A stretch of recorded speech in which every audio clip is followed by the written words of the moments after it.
the gold standard. Like he was just stellar, impeccable. Everything was just to the letter. He was just perfect in every way. Very little fault. The only one fault that he had was he didn't like puddles. Doom, doo doom, doom, doom. Doom, doom, boom. Let's snoots, snoots, boom. Let's snoot. Welcome to Let's Boop Snoots. I'm Heidi, And I'm Vero. and today we have a special episode. Ooh, with a special guest. And it's Ooh, another musical. yes, I was going to say, Vero's starting to sing too now. So I would like to introduce to everybody to one of my beautiful and wonderful neighbors. Her name is JENN FERRIS. She lives close by. And Jen is visually impaired and has a seeing eye dog named Victoria. So we actually have two special guests. We have Ooh, Jen welcome. and Victoria joining us today. Welcome, Jen and Victoria. Thank you, both of you. It's great to be here with you and share my experiences of having a service dog. Or, Yes. well, everyone said service dog. I say guide dog, but I'm sure there's lots of different terms for them, right? yes.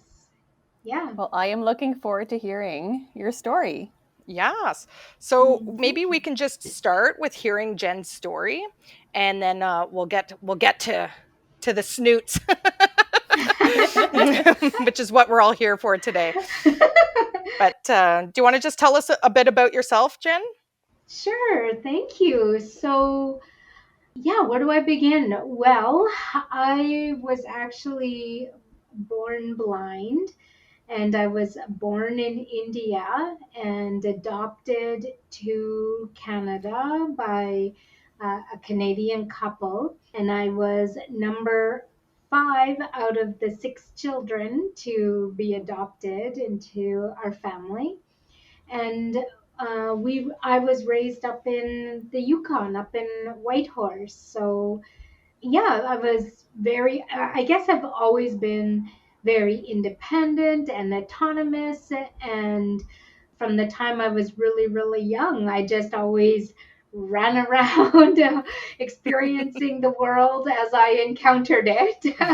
And eventually, up in the Yukon, it's very small, but there, it's a nice little Whitehorse is the capital city. So that's where we were raised. And I had to start traveling further and further away from home to go to school, and I was expected to walk to and from school on my own. So eventually, I was taught how to use a white cane.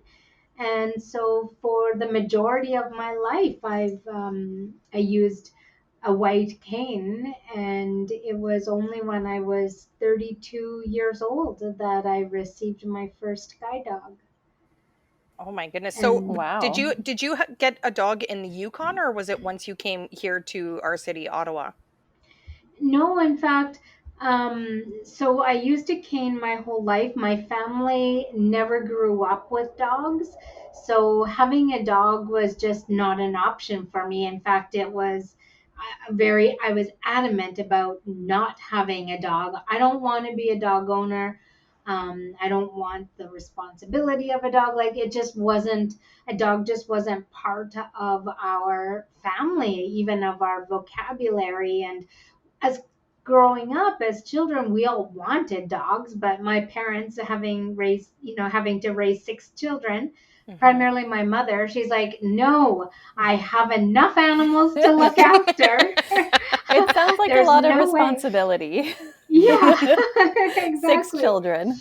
Yes, exactly. So I'd never grew up with dogs. And in fact, to be honest, I was always a very afraid of dogs.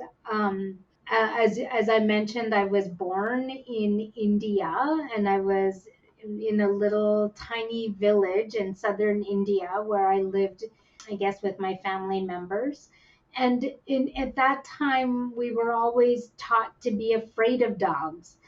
In India, they have street dogs, and they travel in packs, and they go after garbage and food. And so, uh, not growing up, but being in India, we were just always taught to be afraid of dogs. So I was always afraid of dogs. My younger sister, who was also adopted from India, was afraid of dogs, and always since we were young, like we've always been, well, I have, and my younger sister has always been really terrified of dogs. In fact, my younger sister is so terrified of dogs that even if one came into view, she would practically climb my father as though he were a tree, because she was just so afraid.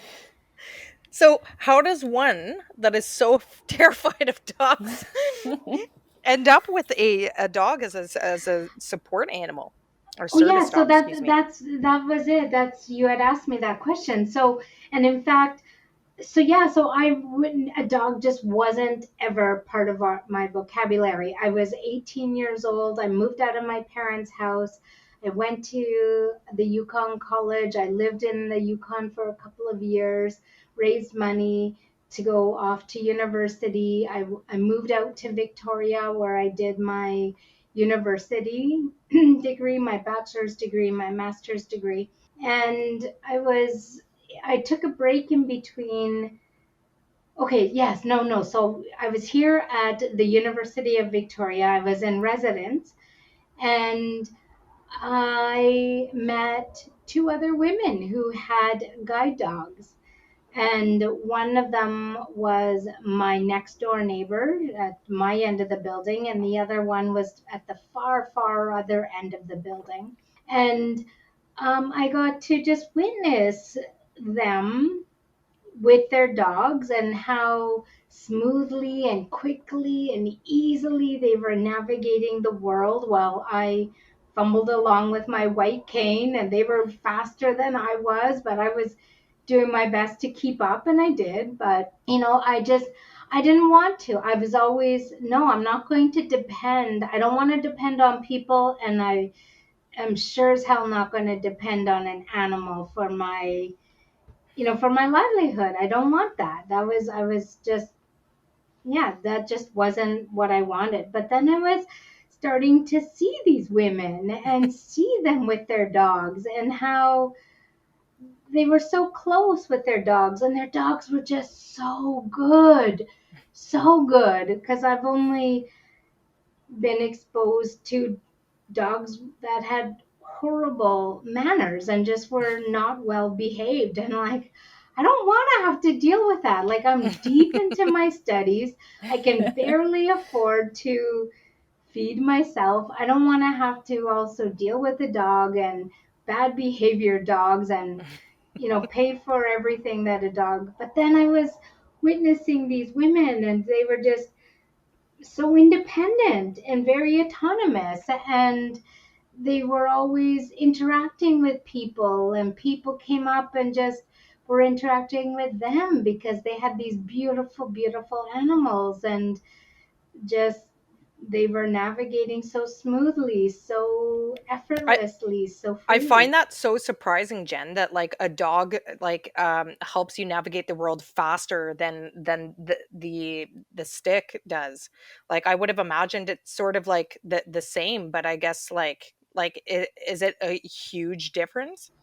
Well, yeah, that I couldn't even imagine that either. But then I was just seeing how connected these two women were with their dogs, and that Mm-hmm. these dogs were just an extension of their left hand. It was just a part of them, and Mm. they were so quickly moving about. Sorry, I can't remember if it was on Disney or Amazon Prime.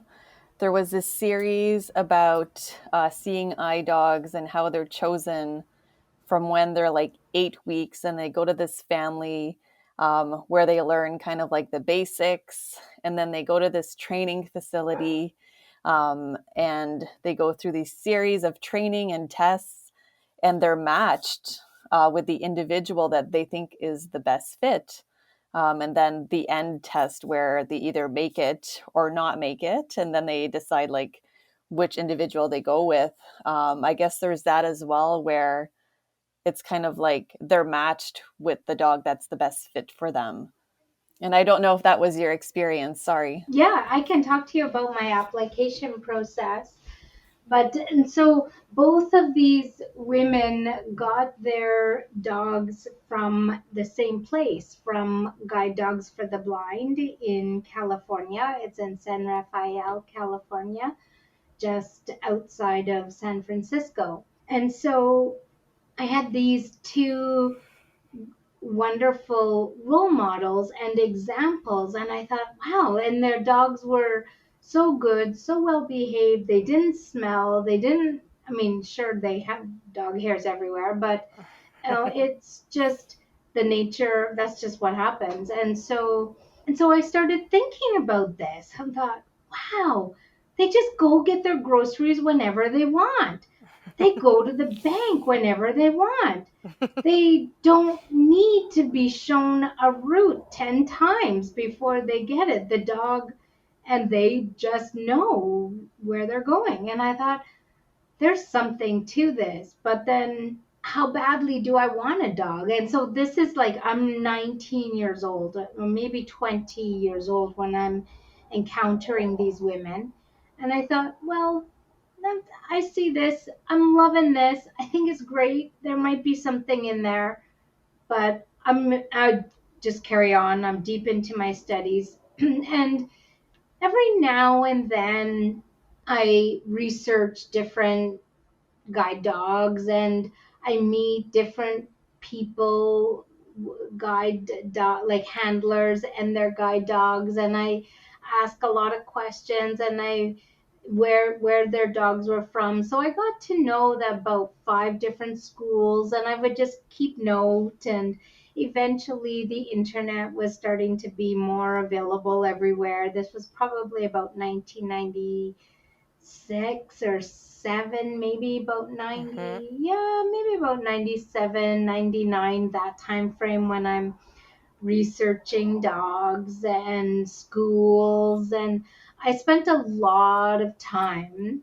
just really seeing and researching, and do I want a dog, and how are the dogs trained, and how do they match the person with the dog, and what is the expense, and how am I going to manage the dog, how do I manage myself, and am I going to get over my fear, and just all of this.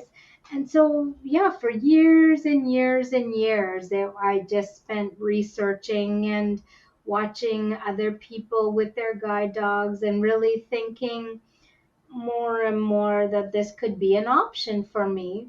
And it was, then I think I was probably in my maybe mid 20s, late 20s.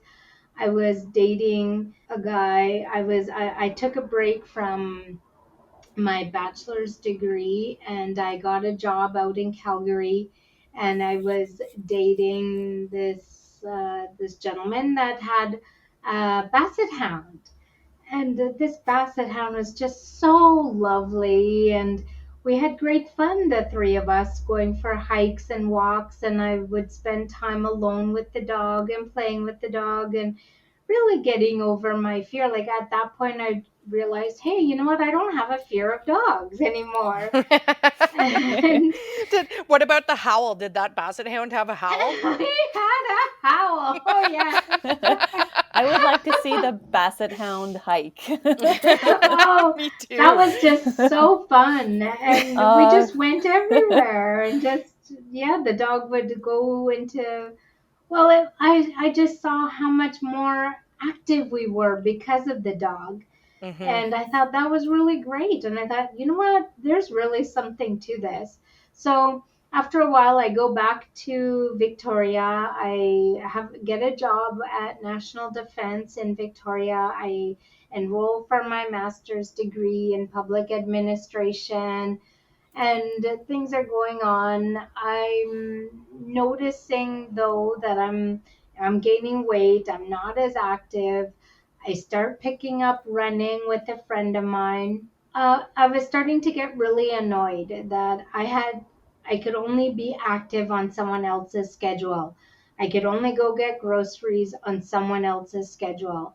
This started to annoy me, and it's like, you know what? I am so dependent on people. I don't want to be that way. I want to be independent. I want to be autonomous. I want to go when I want to go, where I want to go, because just because, I don't want to have to Yes, explain no myself. doubt. Mm-hmm. And then I thought, well, remember the guide dogs? Remember? Well, couldn't that be an option? And then I Mhm. met another woman, and she was running with her guide dog. And I Oh. thought, Oh. okay, here we go. Sign me up. That's awesome. And then I started researching again, and it started becoming an interest. And I made an application to the Guide Dogs for the Blind because it really was, in my opinion, the superior school in terms of their training, their after graduation care, their support if you need it for financial support for the vet, and just how they come out and do a visit every year. They're always available if you need behavior management or human management or So Jen, I was gonna ask actually. So is there like a cost involved to a person who is looking at getting a seeing eye dog? yeah, and so all of that kind of stuff I was researching, right? And Mm-hmm. I settled on Guide Dogs for the Blind, and Guide Dogs for the Blind in San Rafael, California, didn't have any fees at all. There was no fees, Wow. none. Wow. And I applied March of 2006. In January or February of 2007, the guide dog field representative, they have field representatives in the different areas of the country and out in Canada. And the field representative came and did a, oh no, I think maybe I applied in May. They finally addressed my application. They had a phone interview with me, probably I would say in August of 2006, What did because they they get ask in a, the phone interview? Do you they remember? just, yeah, they asked me about my lifestyle. Like the basic application was just, I'm ready for a dog, and I'd like to start the process. And they just asked for all of my biographical information, right? Oh, And okay. then, yeah, in August, they had a phone interview with me, and they just asked about my lifestyle. And back then, I was, a student and working part time. I was a part time student working full time. So they wanted to know all that. They wanted to know about what was my mobility, like how mobile was I, what was my orientation capabilities, and what was my interest, like why all of a sudden did I want a dog, and this kind of stuff, like how long have I been blind, and all of this type of information. And they took it into consideration. And then I guess maybe in about January, February of 2007 timeframe, the field representative came out and did a home interview and pretty much asked the same series of questions.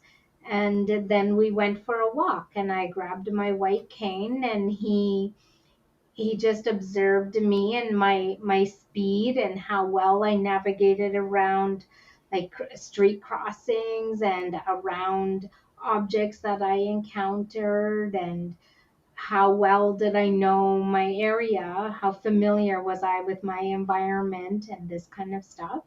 And then I guess I got a call from one of the dog trainers, then must have been around September of 2007 now, because I guess the field representative made his report and was able to just assess my navigation ability and my ability to manage a dog and handle a dog and this kind of stuff. And then Mm-hmm. yeah, I got a call from probably, yeah, I guess September, August, September, maybe August of 2007, from the dog trainer. And again, the dog trainer was just getting to know about me and my personality, because as you said, Vero, that's exactly what they do. They try to match the human with the dog, with their personality and their lifestyle. And so yeah, the dog trainer, I guess, had about a 2 hour long interview with me, just to getting to know me and yeah, my lifestyle. And I told them that I've never owned a dog and I didn't know anything about a dog and I would need to know how to care for a dog and all of this. And she said, okay, Mm-hmm. well, we'll see about all of that. We'll teach you all of that. And then I received a phone call in September of 2007 saying that I had been accepted into the school and that everything would be taken care of. They would send me plane tickets. I would, everything. I didn't have to put So out a you had to single go to dime. California? I went to Oregon because they Okay. also have a campus Okay. in Oregon. So when you're And accepted into yeah. the program, does that mean you're going to Oregon? They're going to run like more assessments, evaluations, Hmm. or does it mean that they potentially have a dog for you, or both? No, exactly right. So I'm accepted, and I was to go on November 16, something like that. November, it was a Sunday in 2007. I board the plane and kind of nervous and intrepid, like I don't know what to expect or anything like that. And I arrive at the school, and right from the very beginning, they're doing their evaluation. Right when they pick me up from the Oregon airport, they're just evaluating. It's a constant evaluating Mm-hmm. and seeing how I interact with things, how independent I am, how autonomous, how much support do I need, can I walk unassisted, unaided, that kind of thing. How well is my orientation and my mobility, and can I navigate things? And So do you get a um, score on this, or is it all just like notes and stuff that they're I taking? guess, yeah, no, I didn't. I don't see anything. They're just Yeah. doing it. Oh, okay. They're all observations, right? Yeah. And then yeah, then I'm at the campus, and they give me training with a pretend dog that they call Juno. And so I'm learning all When you say about the pretend different. dog, what do you mean pretend dog? Well, it's An a actual human. dog? No, well, not No. at first. At first, it's just they have a dog bed that's all wrapped around, and a human sticks their arm into this dog rug. It's a lamb skin that's just Yeah. yeah, it's just yeah, and they just kind of pretend like that. And so I learned how to put on the collar on this Oh, pretend okay. dog. I learned how Okay. to clip the leash onto the collar of the pretend dog. I learned how to walk with the dog, and I learned the commands like heel and sit and All with a um person with their arm like through yeah, a dog puppet? yeah, exactly That's, right. And so there was a even human and like crawling around yeah, on the yeah, floor next to you? yeah, yeah, exactly. Or crouched. Oh, wow. That is so strange. I never would have guessed that that would be part of the process. Well, that's how they do it at the Guide Dogs for the Blind. Maybe at other Yeah. places they have different methods, but that's how Yeah. they I guess, yeah, just I guess so that that I works. get the feeling of what it is like to have a dog and have the dog obey, or what it Yep. feels like just to have the movement of a dog, Yeah. Yeah. because they're not exactly robots. So No, and I guess they don't want you like tripping over or like anybody getting hurt maybe so they can if Yeah. somebody like loses their balance Well, then that's that's it. And yeah, yeah, okay. because there's people in in my class there was 20. I think we started out with 20 people, and um, 4 people didn't have the stability or the orientation ability, or they were ill or that kind of stuff, that they just couldn't go through the rest of the training or even handle a dog. So my graduating class, there was 16 of us, and so yeah, everyone with a lot of different ranging abilities, being Yeah. able, like, I'm a fast walker and I didn't realize that I was a fast walker until I got my very first fast dog. And at first, even like they were observing me, and I don't know, I think maybe there was a mistake in the notes, but they were walking with me so slowly. At this point, we were just doing a walk around town so that they could gauge my speed, right? Yeah. And And they were running after you? this one instructor, like, he would just take a step. I'm like, okay, and then another step. I'm like, what's going on? Is there like something in front of me? Like, why are we going so slow? and Yeah. he he's like, oh, is this not a comfortable pace for you? I'm like, no, this is the pace that I would have if I'm holding a coffee and going for a walk with my friends. And Mhm. he's like, oh, well, show me how fast you would walk normally then. And so, like, I pushed him and we walked at my comfortable pace. Mhm. And he's like, oh, okay, well, that's a lot faster than what we expected. I'm like, yeah. So Thursday, American Thanksgiving, I think it would have been November 19 or November 21. I always get those dates mixed up. But it was that Thursday in November 2007, American Thanksgiving. It was Dog Day. Ah. Everybody was so excited because it's Ah. Dog Day. I've now gone through 5 days of human to human training, Mhm. and training, like, they were training me on expectations and the commands and getting the motions, the feel of a dog. Oh yeah, there was one time where they brought in a whole bunch of puppies, like, they were Oh. year-old dogs that were getting ready to go into their formal guide work training. Mhm. So they were just recalled back from their puppy raisers. Yeah. And so that was exciting to see all these puppies. They were still all wriggly, but still very well behaved. Yeah. But it's just wriggly because they're a year old now, Yes. right? They don't have any of the Formal guide. training. Yeah, Yeah. none of the formal training, none of that schooling. They have all the behavioral and the basic obedience trainings and how to behave indoors and that kind of stuff, but none of the professional training. Do the dogs have to be a certain age before they hand them over to their clients? Typically, so this is what we learned all about this in our first few days of being at the school without our dogs. We Mhm. were told that the dogs are bred on campus, and that when it depends on, they go through the alphabet. So the first litter of the year or whenever is an A litter, and all the dogs in that litter, that are A, get A names that Okay. all begin with the Okay. letter A.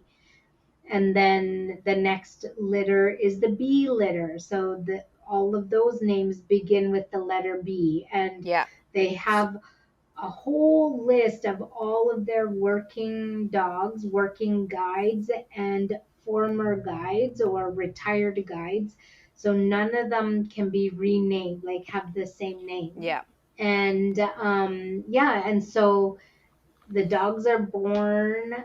typically the puppy raisers that can name them, they're told, okay, your dog is born in this litter, this alphabet. They choose their names, and they can vote on the names, and they have to make sure that no working or retired guide has that same name, and then the dogs get their name. And then about 8 weeks, the puppy raisers come and pick up their dogs. They're taken out on the puppy truck to the puppy raisers, depending on how far away it is.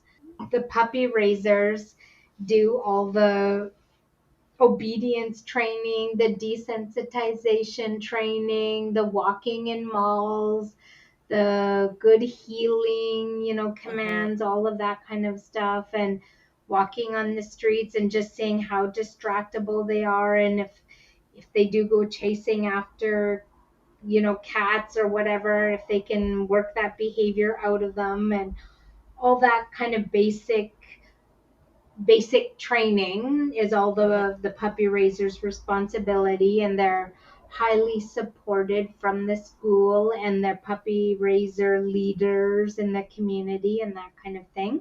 They're recalled to the school about when they're 12 to 14 months. It all depends, Hmm. I guess, Okay. on how many dogs might be in residence at the time, or how many they maybe, if some of them they throughout that year, they're the puppies are evaluated, right? Like, Yeah. oh yeah, like they're doing, this one is doing really great, this one could be a potential guide dog, this will consider this dog for the guide dog training program. Or others might not get accepted just because they do have allergies, or their behavior, they're just too So it's anxious, like health or problems, or like they're yeah. just not like taking to the training that well. Yeah, exactly. Or if they're too distractible, or if they Hmm. just are too anxious around people, around Yeah. vehicles, if they can't manage on trains, if they can't be calm around buses, or Okay. on streets, or Yeah. around cars, this kind of thing. Or if Uh, they just love people too much, or if they're filth eaters, or just scavengers, and if things like that can't be trained out of them, then they're not accepted into the program. And I was informed actually that only around 2 out of 6 dogs are typically accepted. Well, maybe 4 to 5 out of the 6 dogs could be accepted into training, but only about two actually get paired up with a partner at the end. okay. So it's a very small number, like 20%. And so when I learned about that, like, it makes me feel just how honored and special and privileged I am, knowing how much training, because when everything is said and done, there's probably about $80,000 worth of training and vet bills and food Hmm. and I imagine there's a lot of, like, when you receive your dog, obviously there's a lot of trust in that dog and that training. Have you ever felt, either Victoria or if you've had a previous guide dog, them like slip a little bit? Yeah, my first dog I got in November 2007. His name was Clipper. He's a male yellow lab, and he was the gold standard. Like, he was just stellar, stellar, impeccable. Everything was just to the letter. He was just perfect, perfect, perfect, perfect in every way. No, there was very little fault. The only one fault that he had was he didn't like puddles. So, and we were living in Victoria, and I brought this Okay, dog yeah. home in December, like in the peak of rainy season in Victoria, and he doesn't like puddles. And he did everything to avoid puddles, because that's again part of his training, I guess.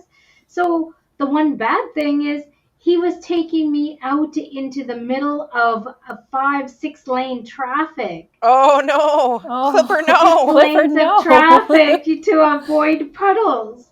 So that was quite a bit of training. I had to retrain him that no, you got to go right through it. It doesn't Yeah. matter that you do not go into traffic to avoid puddles. So, So just to recap, so you reached out in 2006 to this organization. So it was, yes, I want to say, about a year and a half, but from yes, like reaching out to getting your dog. yes, So you went to Oregon where they had a second facility. yes, You went yes, through all the human training, and yes. then you had the dog day where like you had one like introduction to the puppy dog. You had a puppy swarming. Yes, we had a puppy swarming. Yeah, and that was and so much and fun. then dog day was like they choose the dog for you, or so that you knew you were getting Clipper. No, I didn't even know. And in fact, they didn't even know because it was the morning just before noon. It was around 11:30 is when maybe 11 o'clock is when I went for the walk with the instructor when he was testing my speed Hmm. because he wanted to know how fast I wanted to walk. Yeah. So, because they had a dog all picked out for me based on my personality, based on my lifestyle and the work and everything else, my work, my school, all of this kind of stuff. And then at 11:30 or quarter to noon or whatever it was, they had a sudden switch. And I didn't know, but they did tell me at lunchtime. They came and visited us at our tables and they said, Jen, you are going to get a male yellow lab and his name is Clipper. And I thought, oh, okay, that's interesting.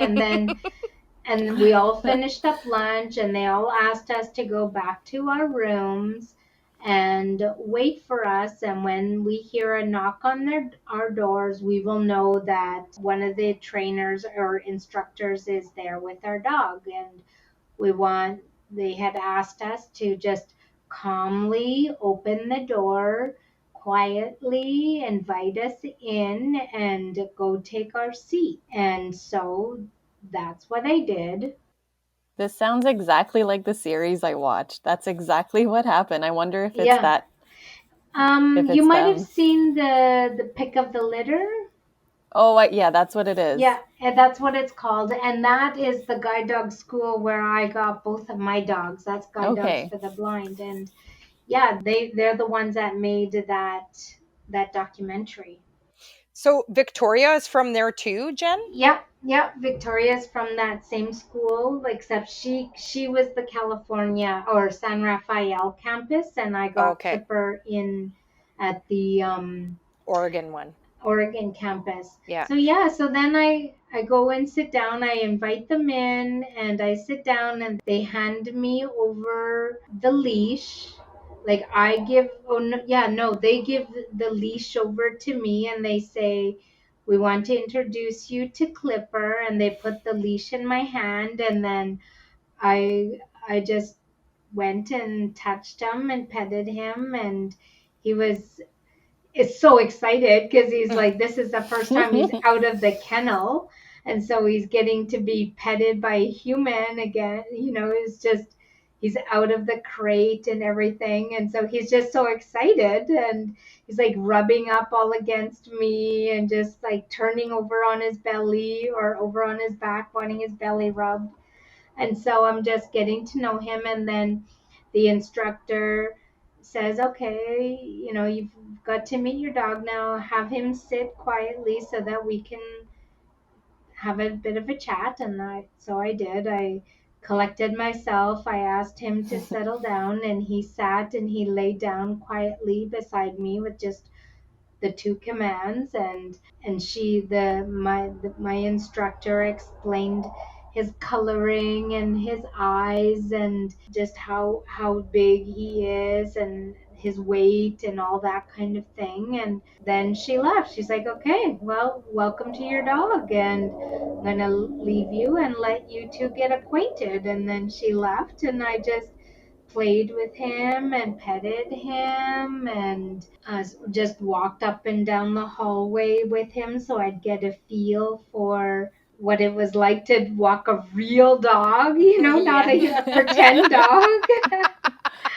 And I just wanted to know what it was like. So did And you walk him what, like harness on and everything? Like you geared him up and no, then okay. no, we couldn't put on the harness, but just on leash. And Yeah. I heeled him up and down the halls and just tried to practice the different commands, like the sit and stay command and heeling command as we were walking. I have a silly question. Hmm. Since we were talking about weather and Clifford avoiding puddles, when you're Yes, receiving a dog that was trained in California, yes. you're bringing, for example, Victoria, and you're bringing Victoria to Ottawa Hmm. where there's snow. Hmm. Is it difficult? Is this a big change for her? Like Well, orienting yes, herself like with the curbs and not being able to see those things? yes, exactly. And it was a big thing for Clipper also. So thankfully, um, when I did finally, I was at the school for about 4 weeks in total. And after 3 weeks, I graduated with my dog and I got to bring Clipper home to my environment in Victoria, and there's no snow there, but there is a lot of rain. And we lived in Victoria for about 3 years until 2010. And in May of 2010, we moved to Ottawa. So thankfully, we got to know the environment, my neighborhood, and the grocery stores and banks, all the routes to these places without snow.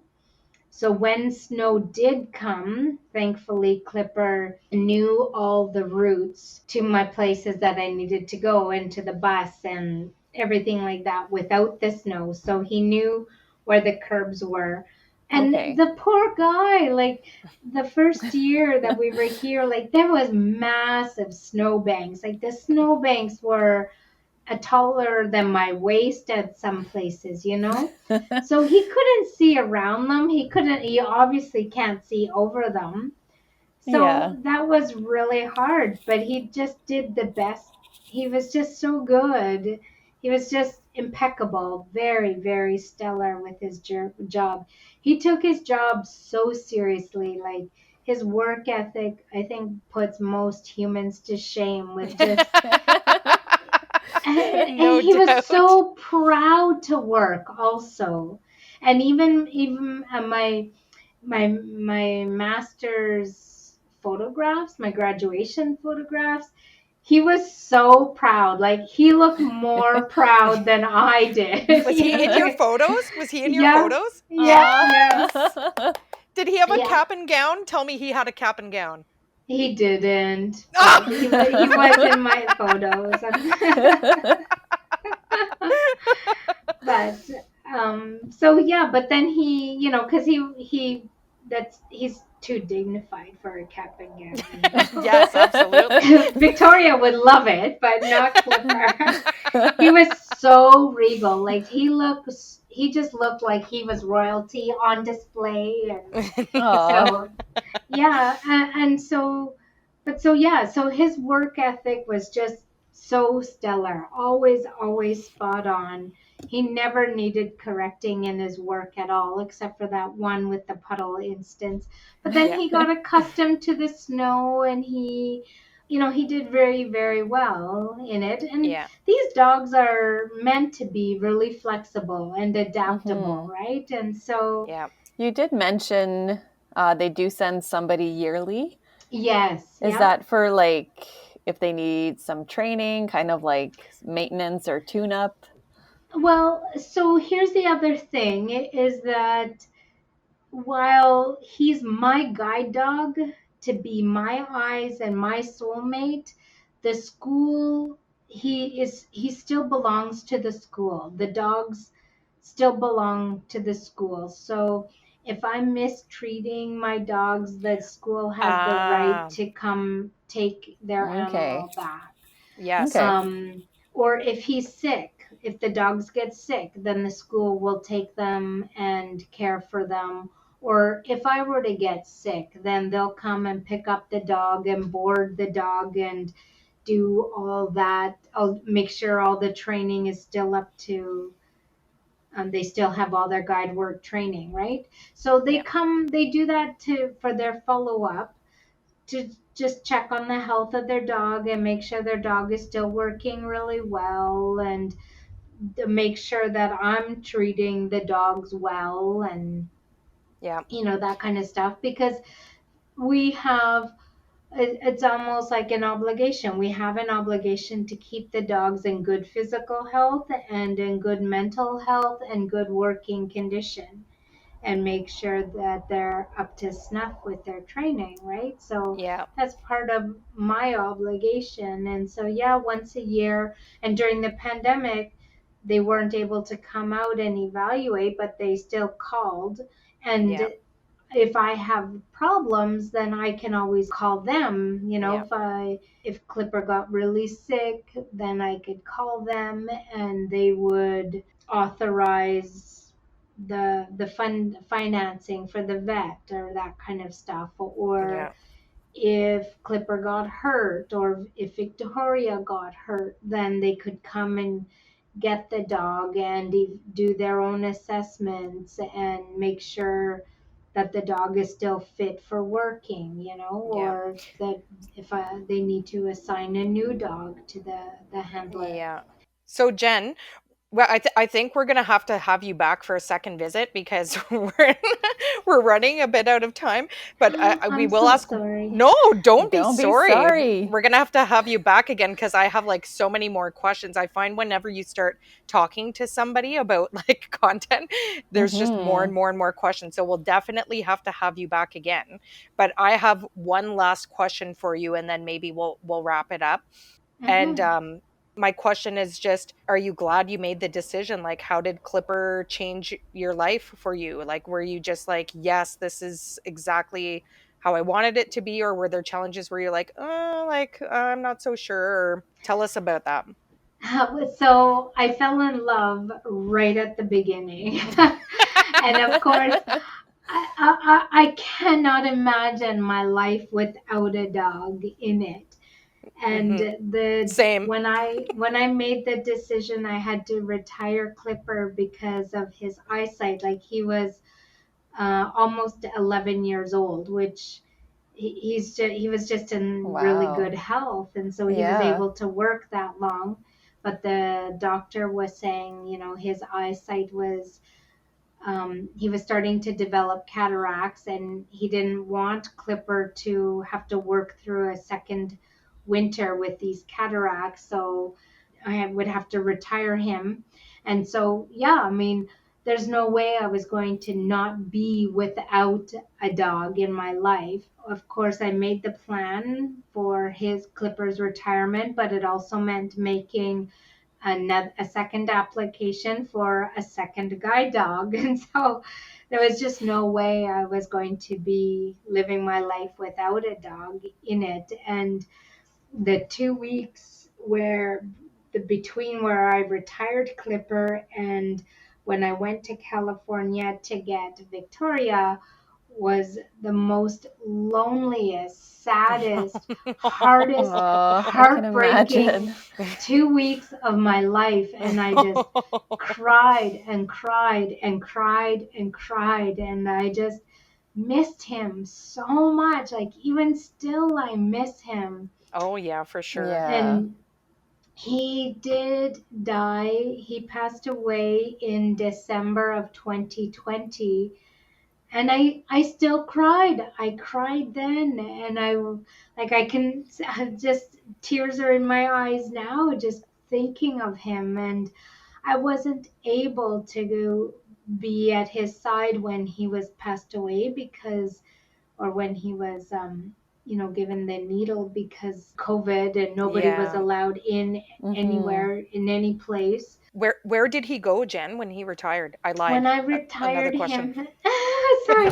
So when I retired him, I had somebody in mind actually in our neighborhood, and it was going to be the perfect retirement because she worked at a senior's home and her dog died and she got a puppy, and it was no longer the right situation to retire an 11-year-old dog with a puppy. Yeah, yeah, And one that was so much work for this other person, right? The puppy was just way more than what she could handle, and then to have yeah. another dog, an older retired dog. So I had to make a very quick decision. I didn't know what I was going to do, and I actually phoned my vet and I told the vet, I said, my retirement plans for Clipper fell through, and if somebody wants a really well behaved older dog as great companionship,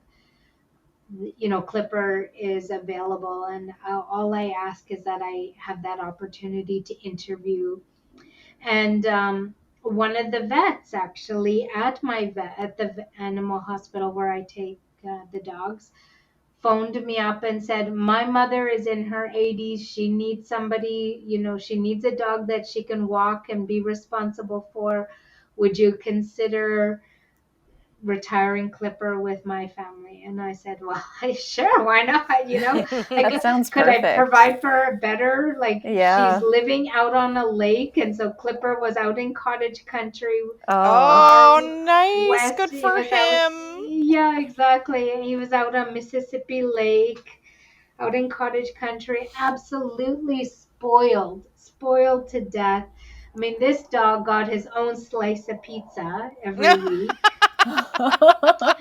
And it would never be what he would never ever have that No. with me. I would never give him a piece of pizza, especially of his own. But, yeah, they loved him. And I just was so fortunate that they loved him as deeply as that's I great. loved him. And Yeah. so even the times that I went out to visit Clipper, he was getting so old that I didn't recognize him anymore. He Yeah. was very, very hugely overweight. His fur was not, it was very much country fur, not city slicker dog. And, well, he had a very different smell about him, like just a country dog, Yeah. So Yeah. Yeah. the only thing, the only reason I recognized him, the only way I could recognize him was because he would, his spot was always right at my left hip, his right shoulder at my left hip. Hmm. And that's where he was. That was his spot. That was always his spot. That was always going to be his spot.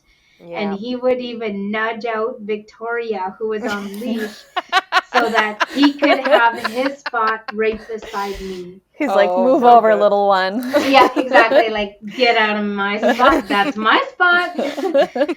And so, as sad as it was that I couldn't be with him Hmm. when he passed away, I will always remember him, his right shoulder at my left hip, always there, always Yeah. available, always ready for when I need him. And that's just, I can't ask for a sweeter memory than just knowing that he's Yeah. always there. He's Yeah. always there Yeah. for me right when I need him, Yeah. and always, Yeah. always ready. Well, Always ready. it's a very sad note to end on, but at the same time, I think that answers my question about how you feel about service dogs at your Yes. side. Yeah. And they Yes. steal our hearts. And Yes. like I said, we will definitely have to have you back again because I have like so many more questions. Me too. And Of thank course. you so much for your time today, Jen. And yes, we're just gonna have to book another date Yes. Thank you, Sounds if you don't good. mind. I don't mind. I don't want to hijack your podcast about this. Isn't my show. Anytime. Anytime. Anytime. All right. Is that a wrap for today? That's a wrap. Thank you, Jen. Thank you, Thank you, Jen. ladies. Thank you so much for having me, and I'd be happy to come back if adds value to your audience. I appreciate the opportunity. Absolutely. Absolutely. Yes. All right. Tune in next week on Let's Boop Let's boop Snoots. snoots. Boop.